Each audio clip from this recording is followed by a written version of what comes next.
प्रेम और नैना की शादी को पूरे 1.5 महीने हो चुके थे। यूं तो ये एक अरेंज मैरिज थी, पर नैना को कभी भी ऐसा महसूस ही नहीं हुआ, और उसका कारण था उसके ससुराल वाले। अपने कमरे में अपनी सहेलियों के साथ बैठी नैना गप्पे लड़ा रही थी। जरा धीरे बोल ले ज्योति, नैना के मायके में नहीं है, हम उसके ससुराल में हैं। पता चला उसके ससुर जी की नींद टूट गई और वो भड़क कर कमरे में आ गए। अरे नहीं, पापा जी कमरे में थोड़ी ना है, वो तो मम्मी जी है, कमरे में फोन चला रही है। हमें डिस्टर्ब ना हो इसलिए उन्होंने अपना दरवाजा सटा लिया है। और वैसे भी अगर पापा जी भी होते ना तब तो और दिक्कत नहीं थी, वो तो कभी कुछ कहते ही नहीं। मेरी बहन रहने दे, मौका नहीं पड़ा ना अब तक। कितना भी अच्छा आदमी हो, अगर नींद में खलल कोई डाल दे, और वो भी उम्र के इस पड़ाव में, फिर तो दिमाग घूमना ही है। फिर तो तू ही सुन ले बहन, इस मामले में मेरी टाइमिंग इतनी बुरी है कि जब भी मेरे ससुर जी दोपहर की नींद लेने जाते थे, हर बार उसी वक्त मैं उन्हें खाने के लिए बुलाने चली जाती हूँ। हर बार मेरे ससुर जी धमक कर उठते हैं, पर ऐसा कभी नहीं हुआ कि उन्होंने मुझे एक लफ्ज भी कहा हो सकता है बहन। अब तू ही देख ले निशा, कितनी देर से हम यहाँ बैठकर गप्पे लड़ा रहे हैं। अगर नैना की जगह किसी और की सास होती तो 2 घंटे में 200 बार कमरे में आ जाती कि मायके की सहेलियों से ऐसी क्या बातें कर रही है मेरी बहू, कहीं सब मिलकर मेरी बेटी की चुगली तो नहीं कर रही है। हाँ ये बात तो है, नैना किस्मत तो तेरी अच्छी है। 1.5 महीने में नहीं तो भी 5वीं बार आए हम लोग। ये जमघट लगाया हमने घर पर। आज तक तेरी सास ने कभी आकर इंटरफेयर नहीं किया। ओहो कितनी बात तो नहीं हो तुम सब, मुझे भूख लग रही है यार। ज्योति जरा ड्राई मंचूरियन और ले आना। नैना उठकर रसोई की ओर जाने लगती है कि सामने से उसकी ननद मैथिली ट्रे में नाश्ता लेकर उसकी ओर आती है। फिर तो उठकर आ गई नैना। रिश्ते में भले ही तुम्हारी ननद हो और तुम मेरी भाभी हो, पर मेरी बड़ी भाभी नहीं हो, छोटी भाभी हो। मुझसे 5 साल कम ही दुनिया देखी है तुमने। नई शादी है, एंजॉय करो, दोस्त आए हैं तुम्हारे और तुम बार बार रसोई में आ जा रही हो। पिछले 1.5 महीने से एंजॉय तो कर रही हूं मैं दीदी, मुझे बिल्कुल भी अच्छा नहीं लगता। ये मेरा सासरा है पियरनी, और ससुराल में तीनों वक्त ननद से काम करवाना, इतना तो मेरी बहन भी मेरे लिए नहीं करती। देखो तो मेरे गले पर तलवार है या फिर सर पर बंदूक? नहीं तो क्यों? मतलब कि मुझ पर कोई जोर जबरदस्ती नहीं कर रहा। ये सब मैं अपनी मर्जी से कर रही हूँ। अब चलो अंदर, नाश्ता लेकर आ रही हूँ। मैथिली भी अपनी भाभी की सहेलियों के बीच बैठ जाती है और सभी हंसी ठिठोली करने में लग जाते हैं।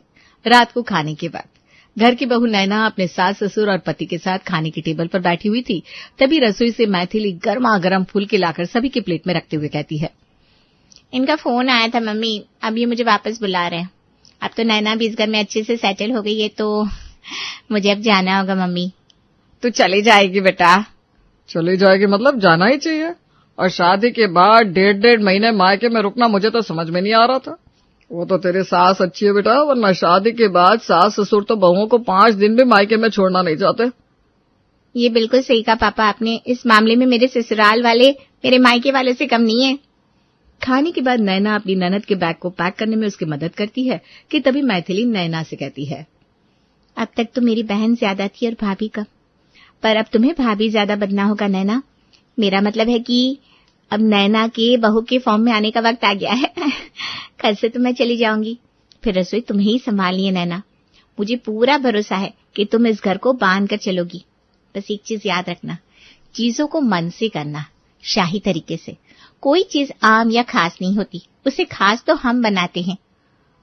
हम आम या खास बनाते हैं मतलब? देखो, अगर रसोई में शाही पनीर भी बनी हो और इस क्वांटिटी में बनी हो कि कोई दोबारा मांग ले तो उसे नसीब ना हो, तो काहे का शाही पनीर है? खाना तो रसोई में इस हिसाब से बनना चाहिए कि किसी के लिए कम ना पड़े। इसे ही कहते हैं शाही खाना। और अपनी भाभी को रसोई संभलाकर अगली सुबह मैथिली सभी की आंखें नम कर अपने ससुराल लौट जाती है। प्रेम और मोहन मैथिली को स्टेशन छोड़ने गए हुए थे और यहाँ रसोई में नैना खाने की तैयारी कर रही थी। दीदी ने बिल्कुल ठीक कहा था, शाही खाना बनाना।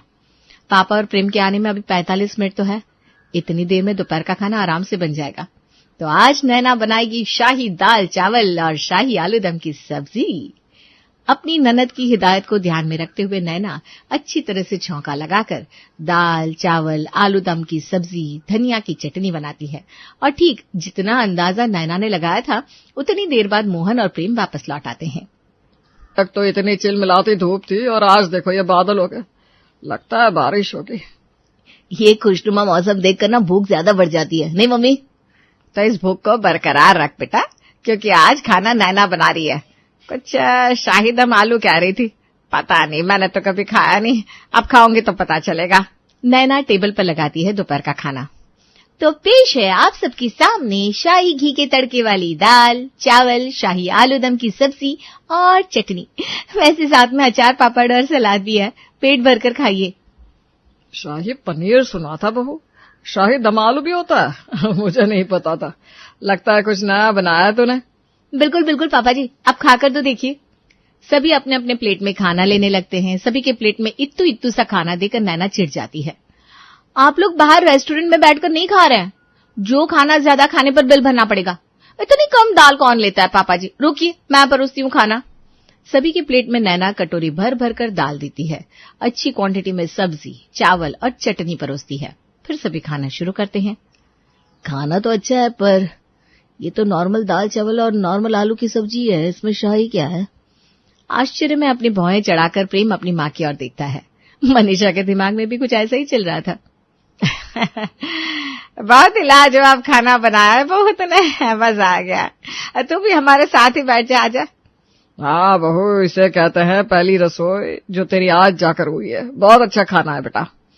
सभी खाने की बहुत तारीफ करते हैं, जिससे नैना का मनोबल डबल हो जाता है। कुछ देर आराम करने के बाद प्रेम और मोहन दुकान जाने के लिए तैयार होते हैं। कुछ हल्का फुल्का सा होगा बहू तो जरा दे दे। वो क्या है ना, अभी जाता हूँ फिर रात को 10-11 बजे वापस आना होता है। इस बीच भूख लग जाती है और भूख के मारे घूम फिर कर मुझे पानी पूरी खानी पड़ती है। अरे मुझे बस 5 मिनट दीजिए पापा जी, आप यहीं बैठिए, मैं अब भी आ रही हूँ। नैना ने दिल खोलकर खाना बनाया था तो चावल बचे हुए थे। नैना फौरन सब्जी काटती है और चावल में डालकर उसमें मसाले मिलाकर फ्राई करके अपने ससुर जी के सामने गर्मा गर्म परोस देती है। ये क्या बना कर ले आई तू बहू? शाही फ्राइड राइस समझ लीजिए पापा जी। ये एक शाम का स्नैक होता है। जब बहुत ही भूख लगी हो और ज्यादा कुछ बनाने का वक्त ना हो ना, तो ऐसे में हम कुछ ऐसा ही बना सकते हैं। आप एक बार खाइए तो फिर कहिएगा। मोहन जैसे ही उस चावल को खाता है उसका मूड फ्रेश हो जाता है।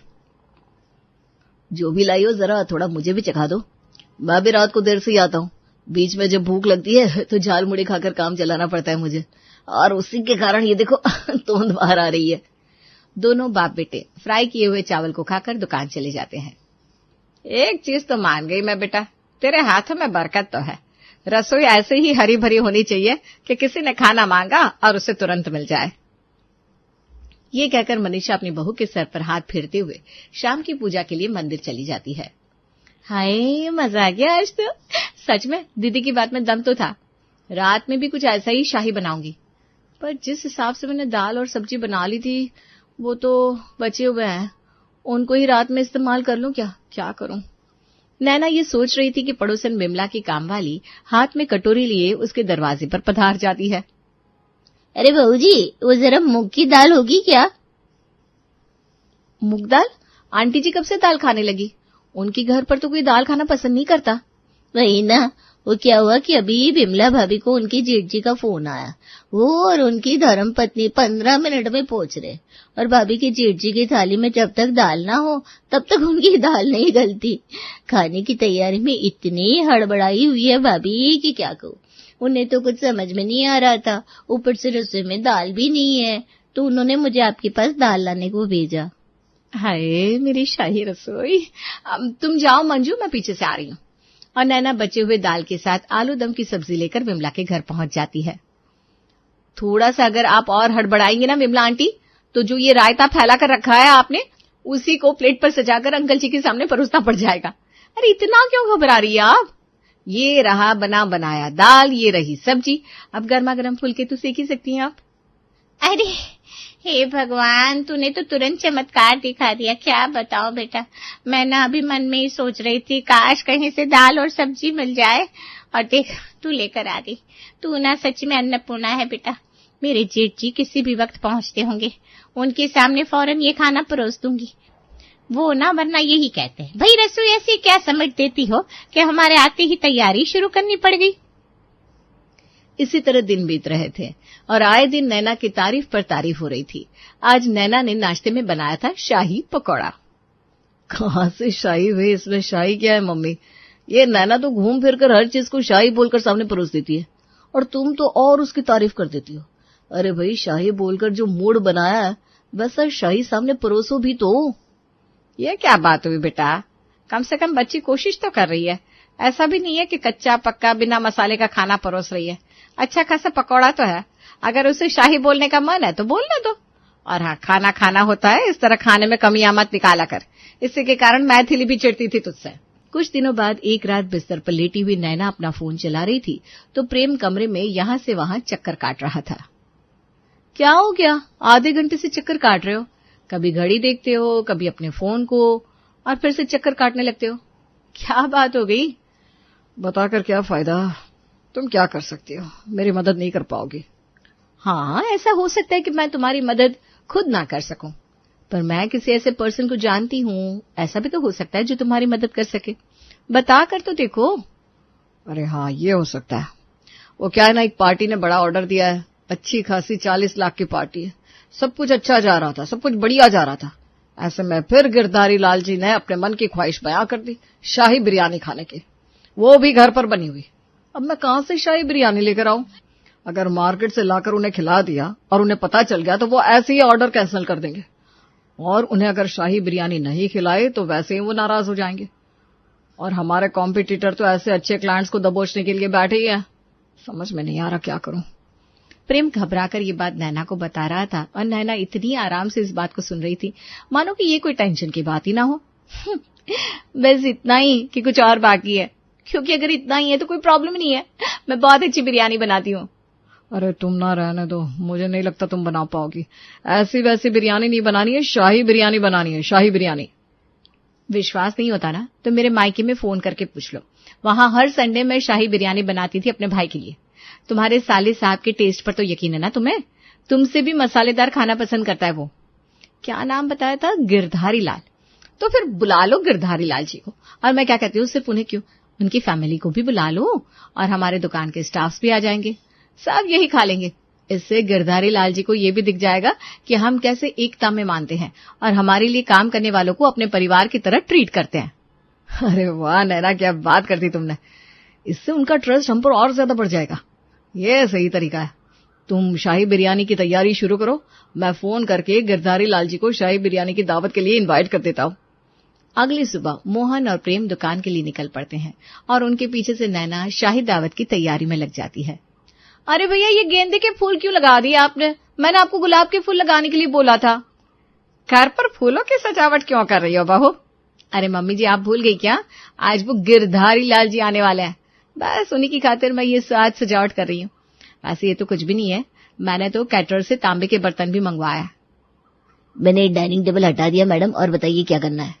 हाँ, जैसे पहले के जमाने में सभी नीचे बैठकर खाते थे ना, उसी तरह इन छोटे छोटे पार्टों को एक लाइन से नीचे लगा दो। पूरे घर को नैना किसी पुराने जमाने के घर की तरह सजा देती है। जमीन पर बिछ जाती है कालीन, जमीन पर बैठकर खाने के लिए पाटे लग जाते हैं। ये सब्जियों को तो काट दी मैंने बेटा, और बता क्या करूं? अरे मंजू, तू भी हाथ चला, कोई 2-4 लोगों के लिए खाना नहीं बन रहा, पूरे 25 लोगों का खाना बन रहा है। 25 कैसे आंटी जी, 30 ना, आपका परिवार भी तो यही खाएगा। मेरा मानना है कि खाना ऐसा बनाओ कि अड़ोसी पड़ोसियों को भी अपने घर पर खाना बनाने की जरूरत ना पड़े। वैसे भी सुबह से आप मेरी मदद में लगी हुई हैं, अब कब जाकर आप अपने घर पर काम करेंगी? फाइनली बड़ी सी मटकी में नैना तैयार करती है बिरयानी। रात के ठीक 7 बजे प्रेम और मोहन के साथ दुकान के स्टाफ और आज के चीफ गेस्ट गिरधारी लाल और उनकी पत्नी पहुंचते हैं। वाह वाह वाह, इतनी सजावट, इतना कुछ किया है तुम्हारी पत्नी ने हमारे लिए। इसे कहते हैं ना शाही खाने की पहले की शाही तैयारी। खाना तैयारी है, आप सब बैठ जाइए, मैं शाही बिरयानी लेकर आती हूँ। पीतल के बर्तनों में नैना सभी को अपनी बनाई हुई शाही बिरयानी परोसती है, जिसे चखते ही प्रेम के पसीने छूट जाते हैं। इससे तुम शाही बिरयानी कहती हो नैना? ये तो सुनहरे पुलाव बना दिए तुमने। बस सब्जियां काट के मटके में भर दी और ऊपर से ढक दिया। पीला दिखने वाला हर चावल बिरयानी नहीं होता। मुझे तुम पर विश्वास ही नहीं करना चाहिए था, किसी काम के नहीं हो तुम। कौन खाएगा तुम्हारे इस फालतू चावल को? इतना सारा खाना बनाने की क्या जरूरत थी? देख रहे हो ना मम्मी, और 2 शाही से हर चीज को शाही शाही कहती थी। मुझे क्या पता था कि बिरयानी के साथ भी ये शाही अपने मन से ही लगा रही है। क्या शाही है इसमें? ये तो ढंग से बिरयानी भी नहीं बनी। प्रेम नैना की ओर उंगली कर करके जोर जोर से चिल्लाने लगता है, जिससे नैना घबराकर वहीं फूट फूट कर रोने लगती है। हमारे पास कोई और रास्ता नहीं था, मैंने पूरी कोशिश की। ये ऑर्डर तो हाथ से गया। और क्या शाही होता है प्रेम, जरा तुम मुझे बताओगे?